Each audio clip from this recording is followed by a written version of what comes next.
The Tunnel to Towers Foundation honors the sacrifices of America's heroes. Heroes like U.S. Army Specialist Andy Keith Kingsley. Andy was part of the 82nd Airborne Division. He received various awards and decorations, including a Purple Heart. While deployed, Andy was catastrophically injured in combat. Andy and his family received a mortgage-free smart home from Tunnel to Towers. But many more heroes, like Andy, need your support. Donate $11 a month and amplify your impact by donating your car or land. Go to T2T.org.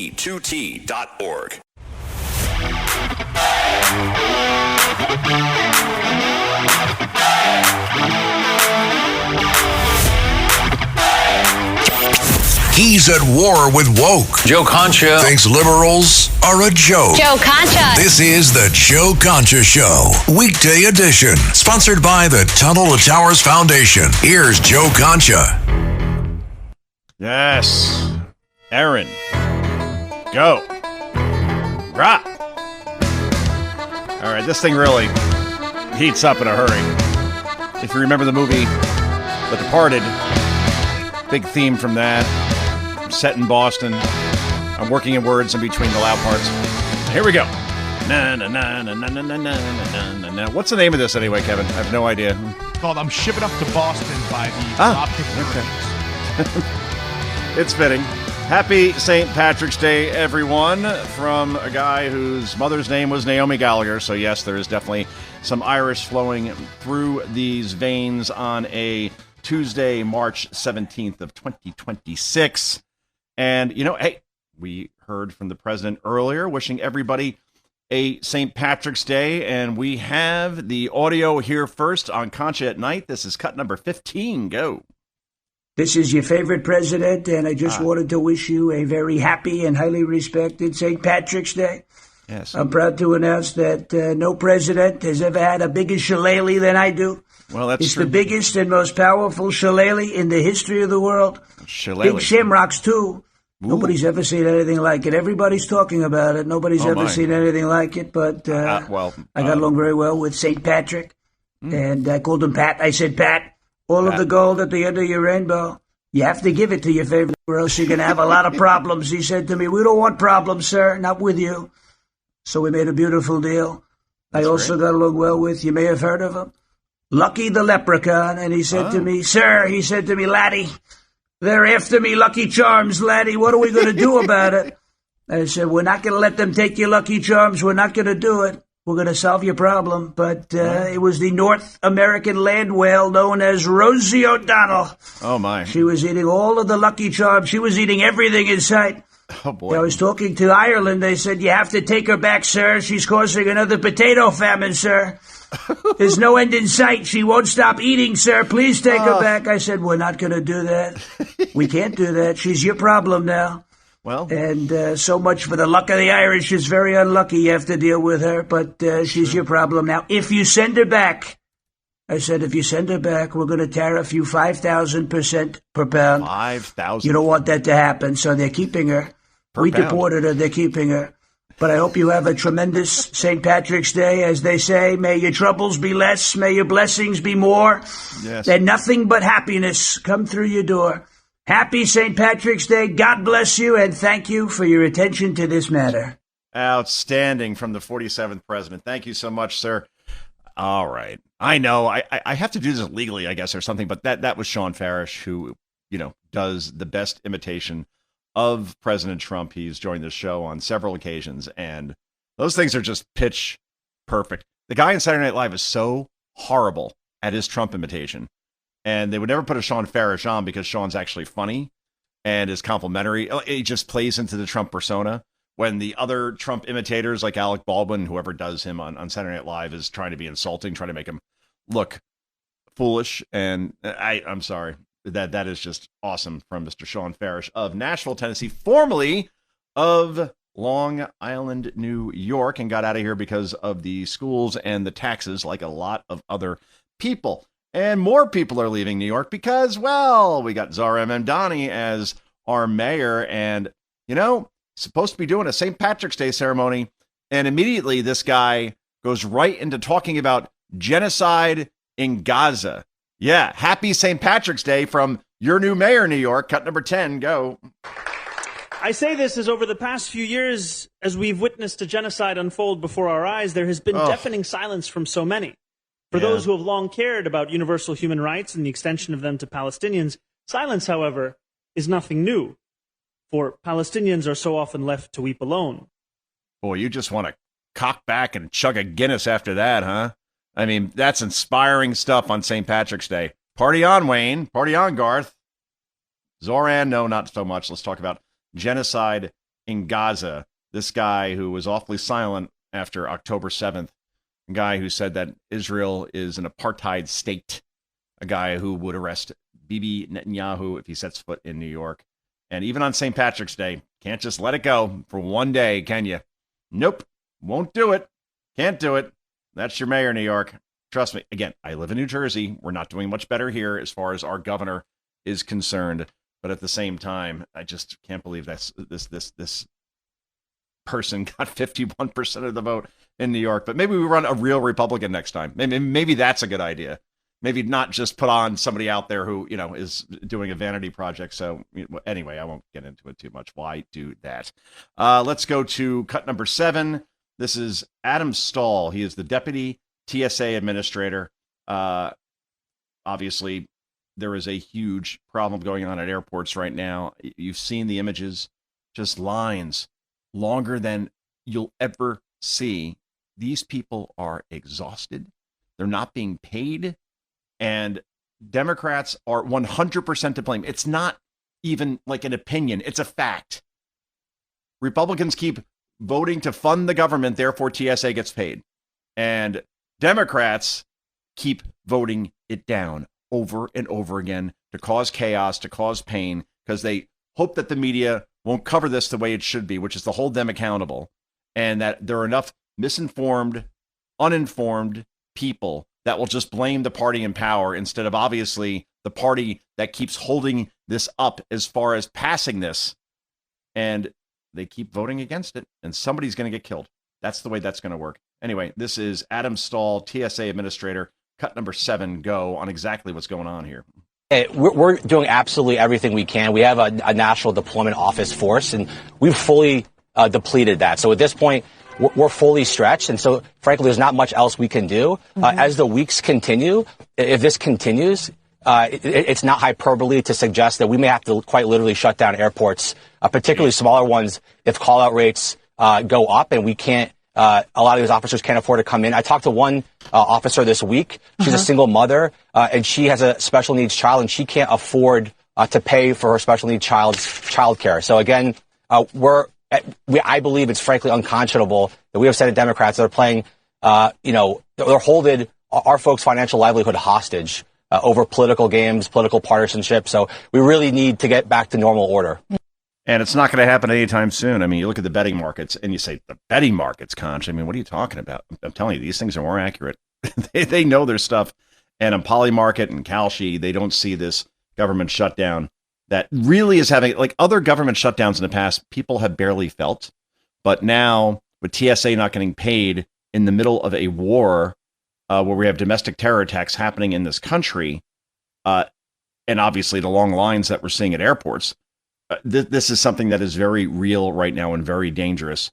And this isn't going to get resolved anytime soon. Not until Democrats, I guess, get what they want, which they want basically for ICE to be abolished or majorly reformed. Anyway, the White House at least is offering some concessions here as far as this is concerned. I don't think it's given away the barn here in any way, shape, or form. But here's Chad Pergam from Fox News, of course. His latest report just out a couple minutes ago, talking about how the White House is offering, ICE officers should show a visible ID. No masks are coming off, by the way, because obviously these people will be doxxed and their families will be attacked. And also expanded body cams. All right, these are things that are pretty reasonable. They don't sacrifice the mission in any way, shape, or form. This is cut number 19. Go. Now, we have another bit of news that's just broken. We have a letter here that has been sent by James Blair. He is the Deputy Chief of Staff at the White House, and the border czar, Tom Homan, to Susan Collins, who's the chair of the Appropriations Committee, and Katie Britt, the Republican senator from Alabama, who's been working on the DHS funding. And in this letter, they lay out some terms that the Democrats have been asking for. They say that, quote, they will adhere to visible officer ID for, federal officers in immigration raids. They will expand the use of body cameras, and they will limit where they enforce. In other words, they won't go to schools and houses of worship and things like that. This is significant because this is the first time we have seen any movement in weeks on the DHS, shutdown. This has been going on now for more than a month.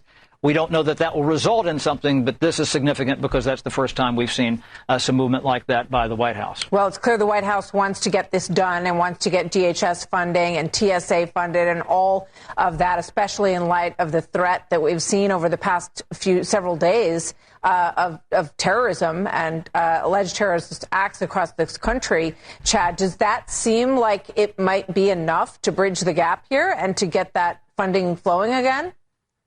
Well, again, this is communication between Republicans in the White House, Republicans in the Senate. We have to hear what the Democrats would say. And again, you have to get 60 votes in the Senate. So at some point, they have to get some Democrats, dialed in. We have asked the Democrats at the confirmation hearing tomorrow of Mark Wayne Mullen if he gives certain promises. And if he does, would that possibly break this impasse? And again, I want to. And I think it might. I think in the end, these images, these optics are horrible, and you do not want this to go on for too much longer. If somebody gets killed, all it seems like to the American people, regardless of the party that's at fault, obviously in this case it's Democrats, that they're not working on their behalf, not making their lives better, not doing the things that they were elected to do. Instead, it's all about power and political football and games and nothing more. And I think in the end that this thing is backfiring majorly on Democrats. They get some concessions here. They could go back to their base, which will never be satisfied unless ICE is abolished to the far left, which ain't going to happen ever. But they're never going to get enough concessions. But if they could go back and say, hey, we fought, we got some things here that you want, and we'll, kick the can down the road until we have to fight again. It might be good enough. But again, Democrats seem so dug in because all they are anti-Trump, winning the midterms, doing whatever it takes to do that. And this is where we are at this point. But I really hope that this thing gets resolved because you're hearing stories of like how these DHS workers, can't even afford to pay for gas to drive to the airport just to get to work. All right. Something like I saw this on CNBC. It was a poll that came out that 66% of Americans can't even afford an emergency of $1,000 or more. And in this case, if you haven't been paid in a month, that's that emergency, probably times, I don't know what a TSA worker gets paid, but it's much more than that. And there just aren't a lot of savings with people that live paycheck to paycheck, obviously, especially when we lived through the economy of the Biden years and inflation and the cost of living skyrocketing. So, yeah, when you hear these stories, this is not sustainable. And as we heard from the acting TSA administrator, some airports may end up closing as a result, as more and more people either resign or simply don't show up to work because maybe they'll go somewhere else and get paid in the meantime instead of doing a job where they're not getting paid. Would you do that? I mean, for a while, maybe you would for the good of the country, but after a while, you got to feed your family. And that's where we're at, just a completely dysfunctional government at this point. And again, it's all on the party with the D next to their names. Anyway, this is Joe Concha. This is Concha at Night. It is St. Patrick's Day. I love it, baby. It feels like St. Patrick's Day. Cold, windy, arg. Love it. Back with more in a moment.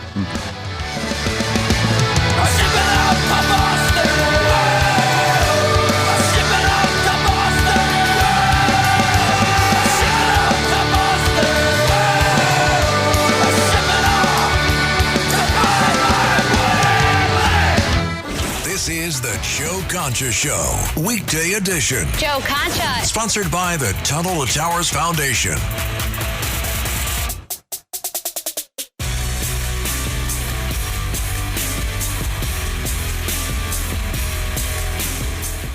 The Tunnel to Towers Foundation honors the sacrifices of America's heroes. Heroes like U.S. Army Specialist Andy Keith Kingsley. Andy was part of the 82nd Airborne Division. He received various awards and decorations, including a Purple Heart. While deployed, Andy was catastrophically injured in combat. Andy and his family received a mortgage-free smart home from Tunnel to Towers. But many more heroes, like Andy, need your support. Donate $11 a month and amplify your impact by donating your car or land. Go to T2T.org. The Tunnel to Towers Foundation honors the sacrifices of America's heroes. Heroes like U.S. Army Specialist Andy Keith Kingsley. Andy was part of the 82nd Airborne Division. He received various awards and decorations, including a Purple Heart. While deployed, Andy was catastrophically injured in combat. Andy and his family received a mortgage-free smart home from Tunnel to Towers. But many more heroes, like Andy, need your support. Donate $11 a month and amplify your impact by donating your car or land. Go to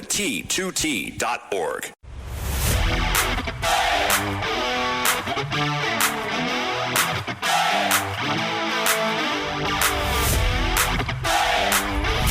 This is the Joe Concha Show, weekday edition, sponsored by the Tunnel to Towers Foundation. Here's Joe Concha.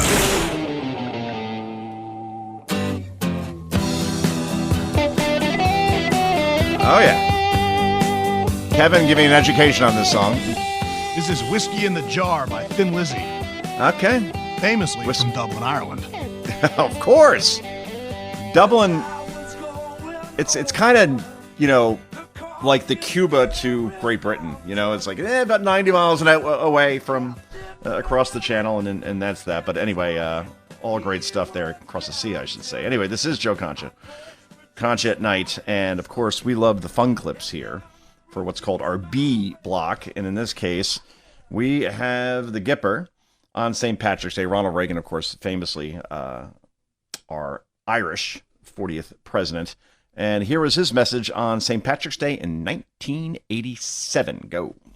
It's an honor and a pleasure for me to be here with you, sharing the spirit and the festivities of St. Patrick's Day. The blessed St. Patrick, we are told, died on this day in the year of our Lord, 461. Mm-hmm. And leave it to the Irish to be carrying on a wake for 1,500 years. All right, see, that's very good. Very, very good stuff. From, you could say, the greatest president of the 20th century. Want to go with that? I'll go with that. Yeah. Yep. I know people bring up his approval rating was 70% when he died, November 1963. But obviously, I think over 8 years, he probably would have been one of the greats, if not the greatest. FDR, I don't know. If you read about the Great Depression and everything the government did to try to cure that, probably the opposite thing of what they should have done. I don't know. And then the war basically got the economy going again. I don't know. I'm going off on a big tangent here, but either way, Reagan, in my book, greatest president of the 20th century. Anyway, let's go to... I know I went back and forth on playing this, but it's just so good. It's a local newscast where if you double fist, if you're Irish or anybody who has ever, gone to college in general, a double fist is when you have not one but two drinks in your hand, right? And maybe it's just crowded at the bar and you just try to get what you can because it's going to be hard to get back there and get served again. Either way, well, this is a newscast where one female anchor is tossing to another, and I guess she's trying to say that there's another meaning for double fisting that I'm not remotely getting into, but I'm sure we could all connect the dots on this one. This is cut number 11. Go. Wednesday, mild, some sunshine, 60. Thursday, partly sunny skies, and 57. And to another woman who likes to be double-fisted in a different way, I think, Jess. She means beer. She means beer. Guys, she means beer. Don't put me on YouTube. My God. Yeah, too late. I have nothing to add. I really don't. I hope my dad and my mother-in-law aren't listening right now. I don't. Maybe I shouldn't have. All right, anyway. Thin Lizzy of Dublin, Ireland, going to take us out here. Back with so much more in just a moment, I hope. Work for my daddy-o. Work for my daddy-o. There's whiskey in the jar.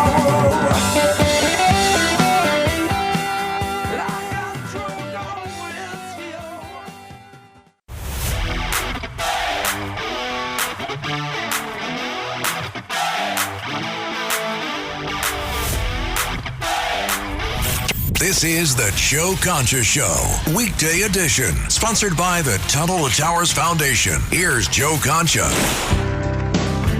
Oh, all right. You're bringing me back to 2002. And this is a band called The Corrs, also from Dublin.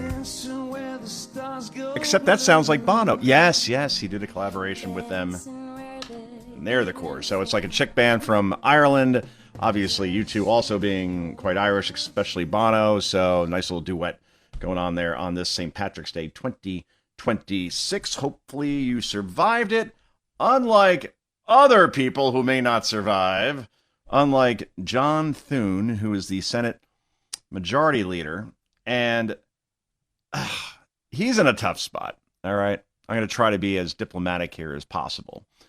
Thune needs 60 votes to overcome the filibuster in order to pass the SAVE Act. The SAVE Act, of course, is when you need voter ID when you show up to the polls, which almost everybody in this country agrees you should have, and proof of citizenship as well. So this way, illegals don't vote. All right, these are all good things.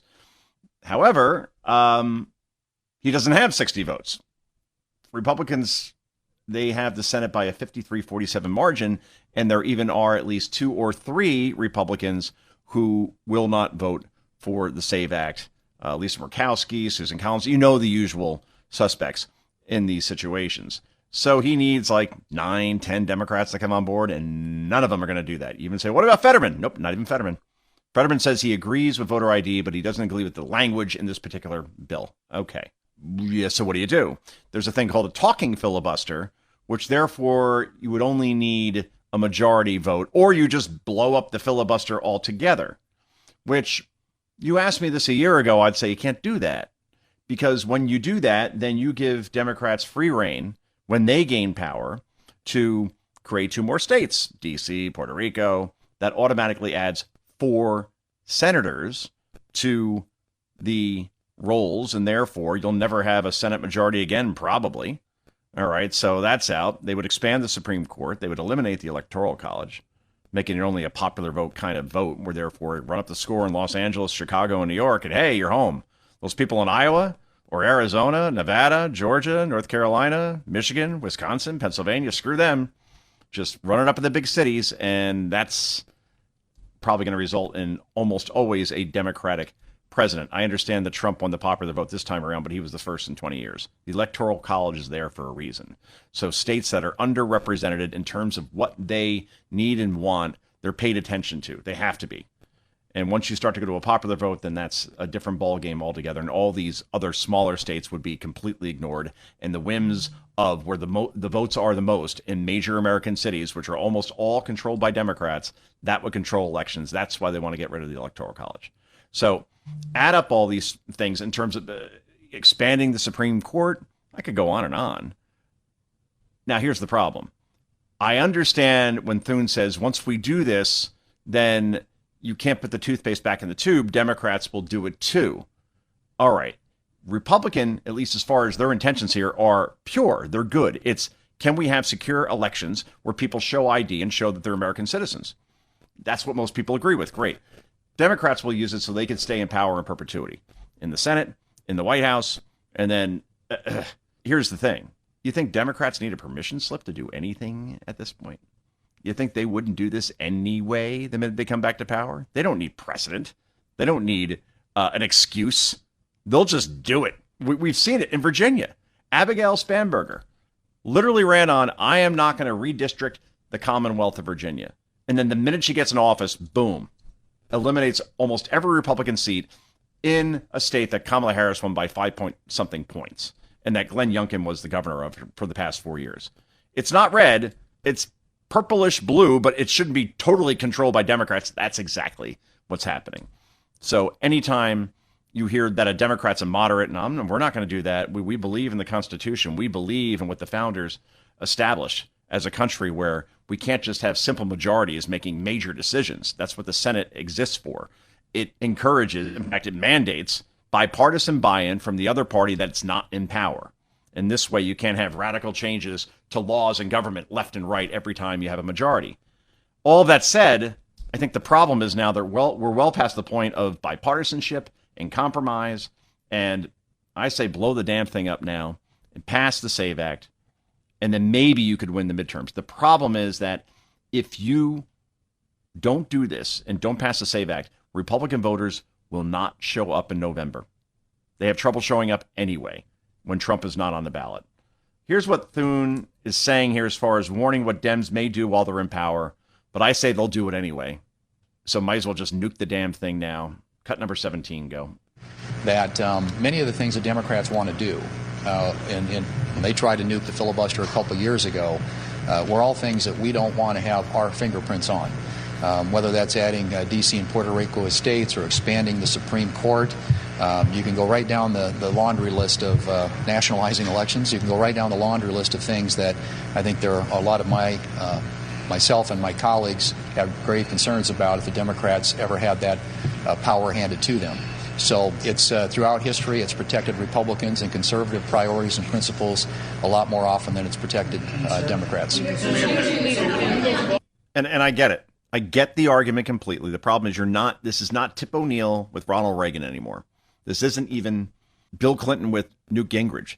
There is no decorum on either side. It's all about power, and it's all about crushing the other side, stepping on their throat, and never allowing them back into power again. That's it, and that's all, especially from the left.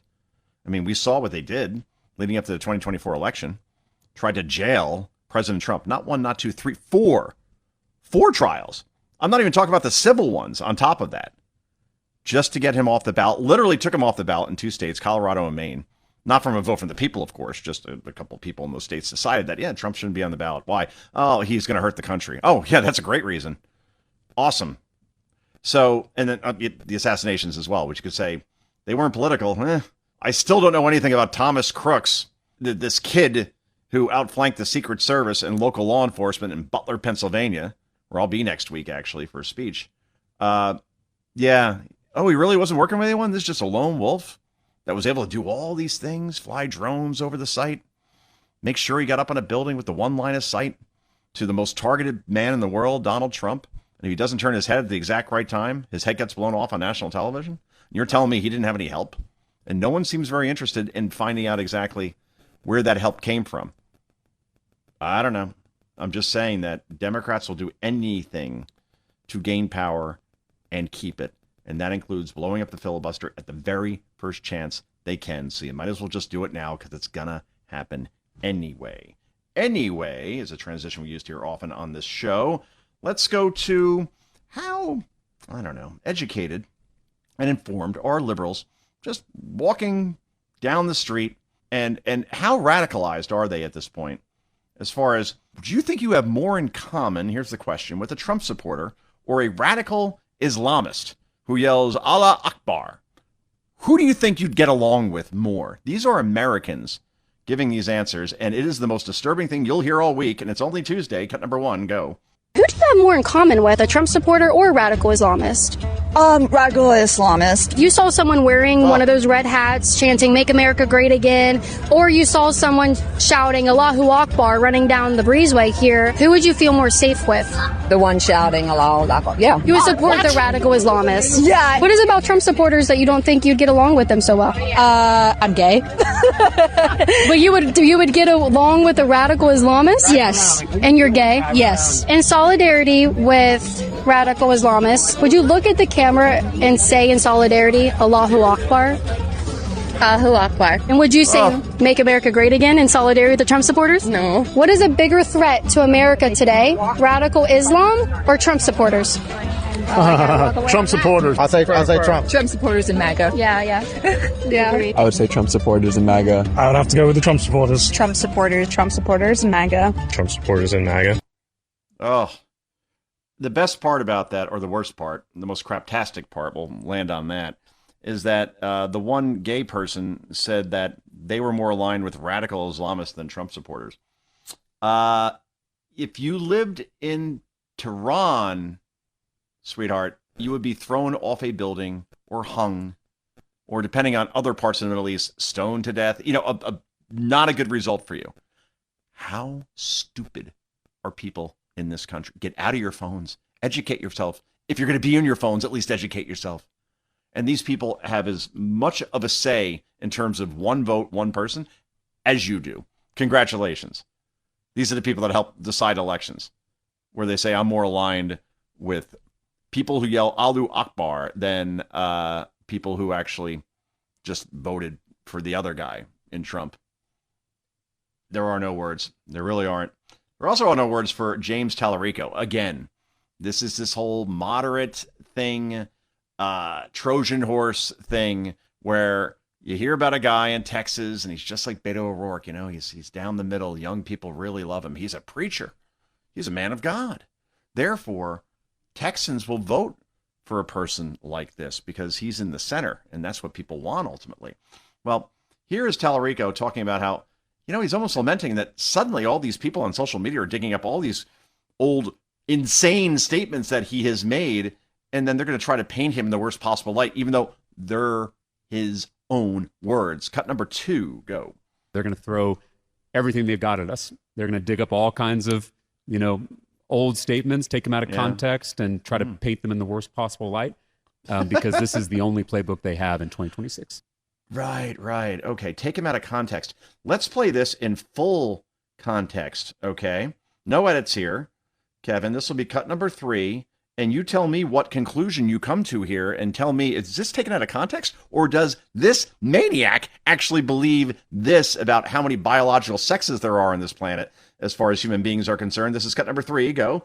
I want us all to be aware of is that modern science obviously recognizes that there are many more than 2 biological sexes. In fact, there are 6, which honestly, Representative Hefner surprised me too.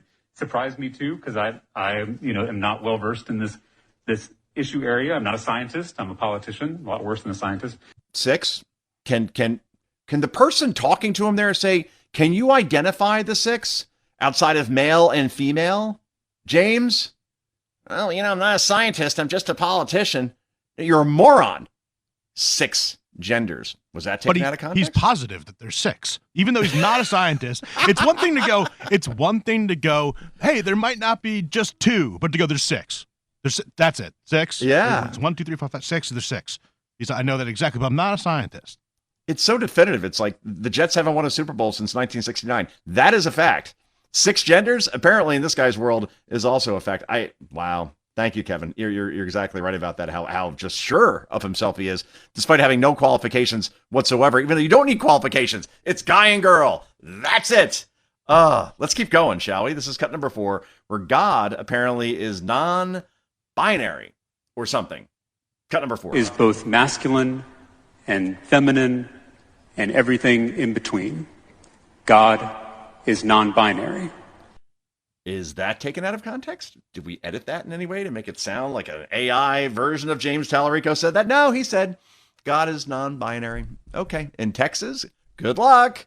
All right. One more for the hell of it, because we're into triads here. Let's play cut number 5 before we go to break, Kev, if you don't mind. Oh, boy. Yeah, this is how Tallarico just really regrets being white, and it's a stain he can't get off of him. He said it, not me. Cut number 5, go. For me, prophetic voices like Jesus have helped me reckon with my own whiteness, my own masculinity, my own certainty, my own ego. It's a never-ending process, and it's a painful process. But they're going to dig up old statements of mine and paint me in the worst possible light. Buddy, you've done that all on your own. Good luck in Texas, the Lone Star State, the next Beto O'Rourke, and this guy may be worse. This is Joe Concha. This is Concha at Night. We wrap this puppy up in just a moment. This is the Joe Concha Show, weekday edition. Joe Concha. Sponsored by the Tunnel to Towers Foundation.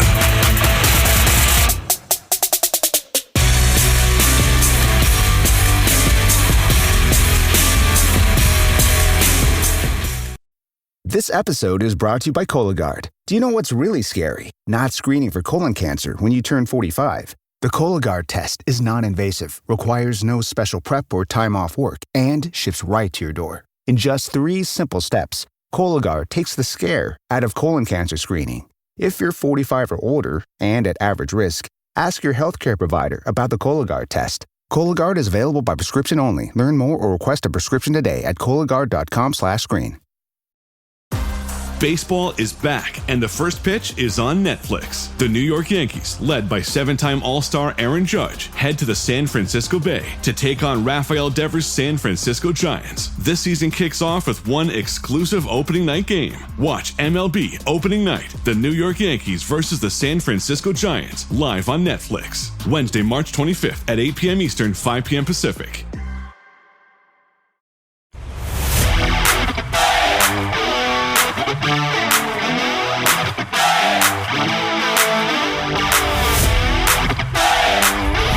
This is the Joe Concha Show, weekday edition, sponsored by the Tunnel to Towers Foundation. Here's Joe Concha.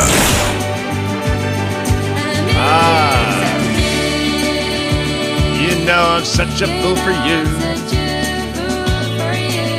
Cranberries, everyone, as we go back to the 90s. 93, I want to say. Kev, look that up and you can jump in anytime. Yeah, feels 93-ish. Do you have to let it linger? Happy St. Patrick's Day, everyone, on Concha at Night. Wrapping this puppy up. 1993, you're correct. Wow, I got that right. You know you're 90s, good at this I'll give stuff. you that. Yes, I didn't look it up. I swear I could have, but I did not. It's college music. What can I say? Just to completely date myself. All right, let's go to President Trump, who's probably a fan of the Cranberries, but not a fan of Keir Starmer. That's certainly for sure. Keir Starmer, of course, is the leader of the United Kingdom now at this point, and yeah, he's no Winston Churchill, according to the 47th president. This is cut number 9. Go. Mr. President. You see that man right there? You know who that is? Churchill. Winston Churchill. The late, great Winston Churchill. And Barack Hussein Obama did not want his bust in this office. Did you know that? I didn't know that. And Barack Hussein Obama sent that bust back to England. They didn't want it.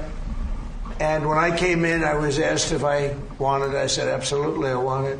And I put it right there, Winston Churchill. And, you know, unfortunately, Keir is not Winston Churchill. No, he's not. Keir Starmer would not allow the U.S. to use their air bases going into the Iran war, and then only offered after he saw that, oh, wow, this looks like a blowout right now. Like, you know, Bears over Patriots in the fourth quarter, 46-3 kind of blowout in the 85-86 Super Bowl. And then only then would he offer to help out the U.S. And at that point, Trump said, yeah, you know, I needed you before this war, not when you see that we're winning. So the British and the Spanish, unfortunately, and the French, predictably, have not been all that great. The Germans have been awesome. And the Arab nations, in your ultimate plot twist, have been very helpful to the U.S. And Iran has nowhere to go. They really, I mean, you think about it, Russia and China were supposed to kind of jump in and help their buddies over in Iran. Haven't done it, have they? They've kind of sat this one out. So much for that coalition. Anyway, this is quite interesting. Trump being asked, hey, the mullahs, or whoever's left of them, whatever the regime is, puts out a statement. They say, well, you know, if Trump ends up sending in ground troops to Iran, it's going to be the Vietnam War all over again. And here's Trump's answer to that scenario. Cut number 13, go. Mr. President. In Iran, because the Iranian regime has told Sky News, if you put boots on the ground in Iran, it will be another Vietnam. Are you afraid of that? No, I'm really not afraid of anything. I think he's proven that, right? Go to North Korea, meet with Kim Jong-un. Yeah, stop firing test missiles over Japan and threatening us, and that stopped for the most part, at least until Biden got in office. And then, obviously, what we saw with Venezuela, and Cuba's about to go down. Again, if Iran is vanquished, or at least neutralized, and they pretty much are, they got nothing left to fire, it seems, Venezuela ends up being a huge ally of ours, which appears to be going in that direction, and Cuba falls, and we end up seeing Cuba opened up again like it was back in the 50s, where that was Las Vegas before Las Vegas, and tourism goes through the roof. I mean, Cuba could be an awesome economic revival, and obviously having an ally of the U.S. there is much better than what we had, especially during the Cuban Missile Crisis. But yeah, if that happens, that trifecta, Trump deserves the Nobel Peace Prize. There's no question about that. Anyway, so we keep hearing from Marjorie Taylor Greene and Tucker Carlson and, you know, these people saying that, oh, MAGA is against this war. And if you voted for Donald Trump, you hate this war. What does a CNN poll say about this, I wonder? Here's Harry Enton with the results. Cut number 14. Go. Okay, MAGA GOP on the U.S. military action in Iran. Look at this. Nearly 9 in 10, 89% approve of the U.S. military action in Iran. That is the MAGA GOP base. Just 9% disapprove of it. This is tremendously popular among the Republican base. And, of course, Marco Rubio, Secretary of State, overseeing the effort. It seems to me that a lot of people are taking that into account, including President Donald Trump, who has been smiling an awful lot at Marco Rubio lately. It seems that way. And, you know, I thought it was a slam dunk that J.D. Vance would be the nominee for the Republicans in 2028. I still think he's the favorite, but I think Marco has a lot of momentum right now. I don't think they'll run against each other, but stay tuned on that one. Nothing is ever a sure thing in politics, especially in the Trump era. Anyway, the Cranberries will take us home. Thank you so much for joining us tonight. We're back tomorrow night, 9 p.m. Eastern Time, here on WABC and on stations around the country. Until then, I got 2 words for you. How do I say goodbye in Ireland? I'll just say it in English. Bye-bye. We're lying all the time. Was it just a game to you? But I mean something. You know I'm such a fool for you. You got me wrapped around your finger. Do you have to let it linger? Do you have to? Do you have to? Do you have to let it linger? The Tunnel to Towers Foundation honors the sacrifices of America's heroes. Heroes like U.S. Army Specialist Andy Keith Kingsley. Andy was part of the 82nd Airborne Division. He received various awards and decorations, including a Purple Heart. While deployed, Andy was catastrophically injured in combat. Andy and his family received a mortgage-free smart home from Tunnel to Towers. But many more heroes, like Andy, need your support. Donate $11 a month and amplify your impact by donating your car or land. Go to T2T.org.